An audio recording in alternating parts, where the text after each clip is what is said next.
श्रोतेहो नमस्कार. उद्योग म्हटलं की या उद्योगामध्ये तयार होणारा माल, त्या ठिकाणी काम करणारे कामगार आणि उत्पादनातून मिळालेला नफा याच गोष्टी आपल्यापुढं प्रामुख्याने येतात. परंतु उद्योगाबरोबर नफा मिळवणं हे जरी असलं, तरी सामाजिक जाणीवेतून काम करणारे काही उद्योग आणि तेही आपल्या कोल्हापूर परिसरामध्ये आहेत. आणि यामुळंच बऱ्याच लोकांना मदतीचा हात या उद्योगाच्या मार्फत मिळालेला आपण बघतो. अशाच पद्धतीनं गोकुळ शिरगाव MIDCमध्ये इंडोकाउंट फाउंडेशन ही इंडोकाउंट फॅक्टरीची एक सामाजिक उपक्रम चालवणारी संस्था आणि या सामाजिक उपक्रम वेगवेगळ्या ठिकाणी राबवत असल्यामुळं विविध स्तरावर त्यांनी मदतीचा हात पुढं केला आहे. खऱ्या अर्थानं संपूर्ण समाजापुढं आदर्श निर्माण व्हावा म्हणून ते प्रयत्नशील आहेत. आजपर्यंत आपण केलेल्या सामाजिक उपक्रमाची माहिती लोकांना न देता फक्त गुप्तपणे हे दान द्यावं ही त्यांची भावना. परंतु यातून काही चांगले लोक तयार व्हावेत आणि मदतीचा हात खऱ्या गरजूंना मिळावा म्हणून आज आम्ही त्यांना खास आमंत्रित केलं आहे. इंडोकाउंट फॅक्टरीचे संचालक कमल मित्राजी. मित्राजी नमस्ते. आपका नमस्ते. स्वागत आहे आकाशवाणी में. आणि दुसरे आहेत या सामाजिक उपक्रमाचे प्रमुख म्हणून तिथे कार्यरत असलेले PN देशपांडे. देशपांडे सर, नमस्कार नमस्कार. सर, नमस्कार। मित्राजी मुझे ये बताइए कि पहले कोई इंडस्ट्री अगर हम लोग सोचे तो इंडस्ट्री में उसका प्रोडक्ट और प्रॉफिट ये दो ही चीज़ अब तक सामने आती थी. लेकिन आप लोगों ने सोशल एंगल से कोई वहाँ पर उपक्रम करना है और लोगों को मदद करना है, ये कैसी सोच आपकी आई? हमने एक छोटा सा कंपनी के रूप में 1991 में हम कोल्हापुर आए। वहाँ से आज एक हम इंटरनेशनल कंपनी में ट्रांसफॉर्म हुए और आज आपको सुन में अच्छा लगेगा जो हम भारतवर्ष में होम टेक्सटाइल में सेकेंड पोजीशन में है। तो हमारी चेयरमैन, हमारी बोर्ड ऑफ डायरेक्टर्स में हम लोग जो है, तो हम लोग ये निर्णय किए हैं जहाँ से हम इतनी आगे बढ़े, हमारी जो प्रॉफिट है, हमारी जो बड़ा होने की जो फल है, ये कोल्हापुर डिस्ट्रिक्ट में मिलना चाहिए। यहाँ की जो रूरल एरिया है, इधर में जो पिछड़े हुए जो संप्रदाय है, इसको हम कैसे डेवलप करें, इस आदर्श के ऊपर हम लोगों ने सोशल वर्क चालू किया। मुझे बताइए कि अभी कारपोरेट सोशल रिस्पॉन्सिबिलिटी, यानी कि जब हम सोचते हैं कि कोई उद्योग हमारी सामाजिक उपक्रम में आगे बढ़े, ये कौन से ऐसे विषय थे कि जिसके ऊपर ज़्यादा फोकस आपको डालना? हमारी बेसिकली 3 एरिया में हम काम करने के निर्णय किए थे। एक इज़ एजुकेशन, एक हेल्थ केयर, एक वुमेन अपलिफ्टमेंट। ये तीनों प्रधान विषय के ऊपर हम काम करने की निर्णय सूचित किए थे। आपने जो तीनों विषय जो थे, यानी कि समाज में जिसकी ज़रूरत है वो आपने आपके सामने लिए और उसको मदद का हाथ आपने दिया. मुझे बताइए कि शिक्षा के बारे में कोल्हापुर या कोल्हापुर परिसर में आपने क्या सोचा?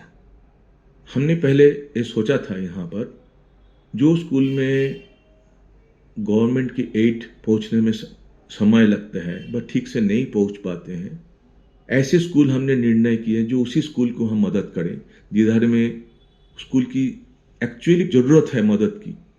तो ऐसे करके हम गांव इंटरनली बहुत दूर तक चले गए हैं और ऐसे स्कूल को हम मदद करने की सूचना ठीक की। यानी कि जहाँ पूरे जो दूर है, दूर देहात में है, उन बच्चों के लिए शिक्षा का प्रबंध करने के हेतु जो भी सुविधाएं दे सकते वो आपने, क्यों हमने देखा है उधर में अच्छा टीचर मिलना भी मुश्किल है। अपना जो ई लर्निंग सिस्टम है वो एक्चुअली 1 से लेकर 10 तक जो महाराष्ट्र गवर्नमेंट की जो सिलेबस है उसके आधार पर एक ऑडियो विजुअल प्रोग्राम है, जैसे सिनेमा होते हैं ऐसे प्रोग्राम है। यानी कि बच्चा मजे से वो पढ़ सके। एक तो मज़ा होती है, एक टीचर का जो कमियां भी महसूस नहीं होती है। अगर किधर में अच्छी टीचर नहीं है एकदम इंटीरियर विलेज में, तो इसको एक टीचर के रूप में काम करते हैं। आपको सुन के खुशी होगी, हमने देखा है 10% अटेंडेंस बढ़ गई है स्कूलों में ई लर्निंग लगाने के बाद। अच्छा, वाह, बढ़िया काम है। मित्रा जी, दूसरा एक बताइए कि जैसा आरोग्य, जैसा आपने बताया कि दूसरी जो बात थी वो आरोग्य, और वो भी देहात में आपने फोकस किया है उसके लिए और काफ़ी मदद भी दी है, उसका मुझे बताइए क्या एक्चुअली पोजीशन है इसमें? हमने देखा था जो आज एक तो हमारी मेडिकल फैसिलिटी की आजकल हमारी कॉस्ट बहुत बढ़ गई। और एक देखा जो एकदम देहात में, जहाँ पर कोई ट्रेन डॉक्टर भी नहीं है, ट्रेन कोई मेडिकल पर्सनल नहीं है। तो हमने तभी हमारे मन में कल्पना आया, जिधर में मेडिकल फैसिलिटी पहुंच नहीं सकते हैं वहाँ पर हम काम करें। इसी भावना को लेके हमने 4 मेडिकल वैन चालू किए। एक एक मेडिकल वैन में एक क्वालिफाइड डॉक्टर रहते हैं, एक नर्स रहते हैं और एक फार्मासिस्ट रहते हैं। तो हम जाते हैं, हम क्रॉनिक डिजीज़ को तो ट्रीटमेंट नहीं दे सकते हैं, लेकिन टेम्पोररी कोई भी डिजीज़ हो उसको हम पूरी जांच कर सकते हैं। हमारे पास पैथोलॉजिकल छोटा सा एक लैब है और उसके हिसाब से हम फ्री मेडिसिन देते हैं। अच्छा। और हमने देखा है जो अटेंडेंस एक एक दिन कम से कम 80 से लेकर 100 पेशेंट आते हैं। कभी कभी हमको पहुंचने में तकलीफ होती है। यानी कि 4 वैन आपने वहाँ पर इसके लिए लगाया है पूरे कोल्हापुर डिस्ट्रिक्ट में, और उसमें हर दिन 100 से ज़्यादा पेशेंट्स का इलाज किया जाए। हाँ जी, आपने ठीक कहा। मुझे ये बताइए कि अब तीसरा अत्यंत महत्वपूर्ण विषय आपने लिया है। समाज में हम देखें तो 50% जिसकी संख्या है, लेकिन दुर्भाग्यवश उनकी ओर कोई किसी का ध्यान नहीं है। लेकिन आपने उन्हें अपने पैरों पर खड़ा करने के हेतु महिलाओं के ऊपर ज़्यादा ध्यान दिया है। उसके लिए ये उपक्रम के बारे में कुछ जानकारी देंगे? हमने ऐसे कोशिश की है, हमने एक ट्रेनिंग सेंटर चालू की है विथ फुल फैसिलिटीज़। तो हमने ये सोचा है जो देहात में जो लड़कियां हैं, जो आदमी को हम अगर ट्रेनिंग दिया जाए तो खुद अपना सेल्फ रिस्पेक्ट, सेल्फ अर्निंग के लिए वो तैयार हो जाए। इसी भावना के अंदर हमने एक ट्रेनिंग स्कूल खोला है। जो ट्रेनिंग स्कूल की 45 डेज की एक कोर्स होती है। 45 डेज के कोर्स के बाद उन्होंने स्टिचिंग हो, सीविंग हो, उसके बारे में पूरा तालीम दिया जाता है और इसके बाद वो सेल्फ एम्प्लॉयड भी हो सकता है, किधर काम भी कर सकता है। आज तक हमने कम से कम 150 आदमी को हमारी कंपनी में हमने उनके रोजगार की बंदोबस्त कर दी। यानी कि आप प्रशिक्षण और उसके बाद में उसको रोजगार। जी, मुझे बताइए कि अभी यहाँ कोल्हापुर में CPR हॉस्पिटल जो सबसे बड़ा है, वहाँ पर कार्डियक यूनिट हम लोग कहते हैं कि यहाँ जिसकी ज़रूरत है, लोगों के पास खर्चा करने की ताकत नहीं है, लेकिन उन लोगों को मदद करने के हेतु आपने कार्डियक यूनिट को अच्छी तरीके से इक्विप किया है। उसके बारे में कोई जानकारी? हमने देखा था जो प्राइवेट सेक्टर में कोई भी आदमी अगर दिल की बीमारी हो, वो इतनी एक्सपेंसिव है जो गरीब आदमी उधर में ट्रीटमेंट करवा नहीं सकते। हमने जब सर्वे किया देखा है जो कार्डियक डिपार्टमेंट CPR में एक प्रॉपरली इक्विप नहीं है, उसको इक्विपमेंट्स काम नहीं कर रहे हैं, उनको प्रॉपर पेशेंट के लिए बंदोबस्त नहीं है। तो हमने डिसाइड किया कि उसको हम दोबारा बनाएंगे। तो हमारी डॉक्टर्स एंड उनकी जो डीन है उनकी साथ हमने बात की और उनकी कोऑपरेशन से हमने कार्डियक डिपार्टमेंट को टोटली रिबिल्ड किए। सिर्फ इक्विपमेंट्स नहीं, इक्विपमेंट्स तो हमने पूरी दिए हैं। पेशेंट को बैठने की जगह उनकी पूरी आराम करके बैठ सकते हैं, वेट कर सकते हैं। इवन जहाँ पर पेशेंट जाते हैं उसको देखने के लिए जो बंदोबस्त है, इन्वेस्टिगेशन डिपार्टमेंट, उसको भी हमने रिबिल्ड किए।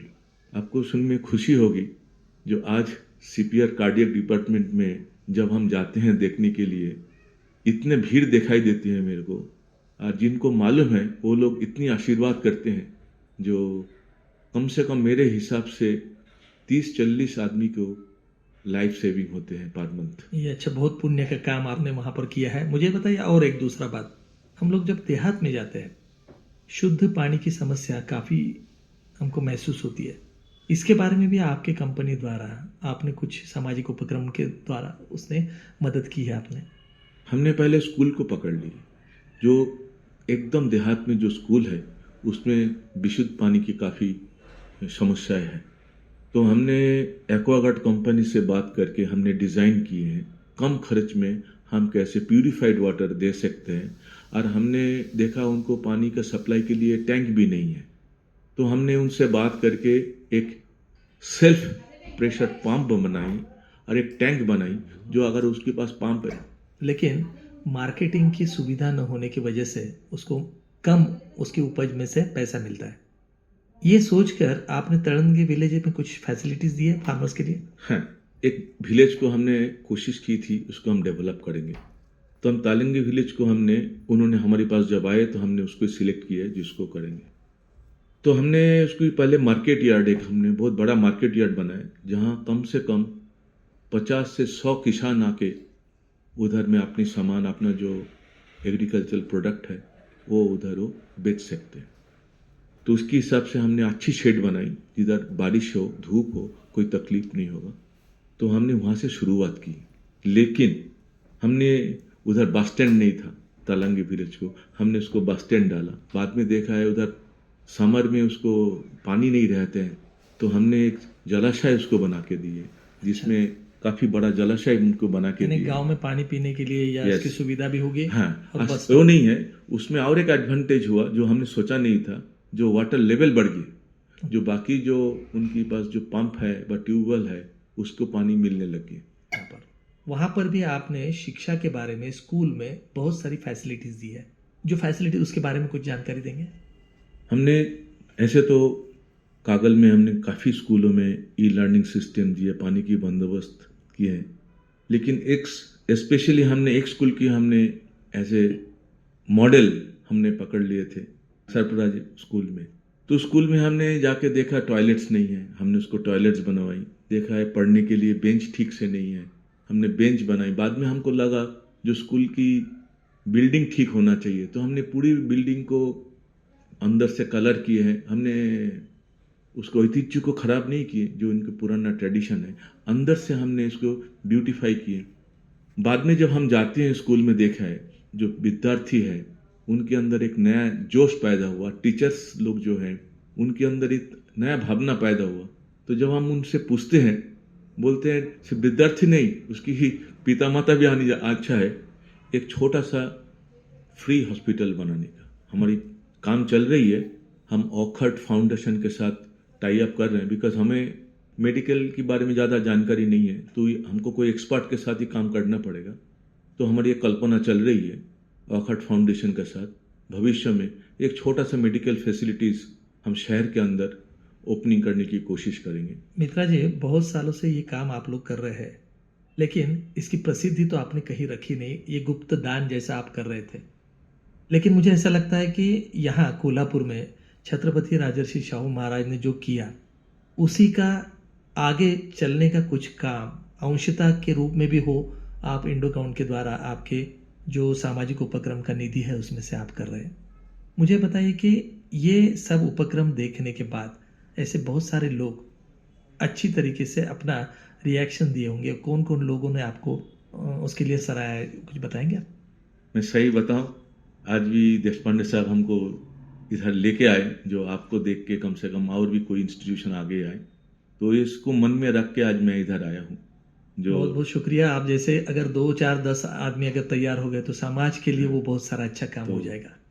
हमने किसी के पास गए नहीं, हमने अभी तक कोई पत्रिका में व किधर पे भी हमने कभी अपना तरफ से एक भी संवाद हमने छपाया नहीं है। और बाकी हमें जो एप्रिसिएशन क्या क्या मिला व कैसे तारीफ, मदतीचा हात खऱ्या अर्थानं पोहोचवणारी ही तुमची संस्था। आपण असं म्हणूया की कोल्हापूर परिसरामध्ये असे अनेक उद्योग आणि धन कमवणारे व्यक्ती आहेत। समाजाची गरज विचारात घेऊन खऱ्या गरजूंपर्यंत जर मदतीचा हात या लोकांनी सुद्धा पुढे केला, तर हे जे सामाजिक प्रश्न आहेत ते आपण निश्चितपणे कमी करू शकू। शासनाबरोबरच ती आपल्या प्रत्येकाची जबाबदारी आहे की आपण कशा पद्धतीनं हा मदतीचा हात या पुढच्या काळामध्ये पुढे करणार आहोत। तर निश्चितपणे तुमच्या उदाहरणावरून असं म्हणता येईल आपल्याला की इतर लोकांनी सुद्धा याच्या अनुषंगानं आपलं मार्गक्रमण करावं। आपण दोघंही इथं आलात, खूप आभारी आहे। नमस्कार. नमस्कार. नमस्कार.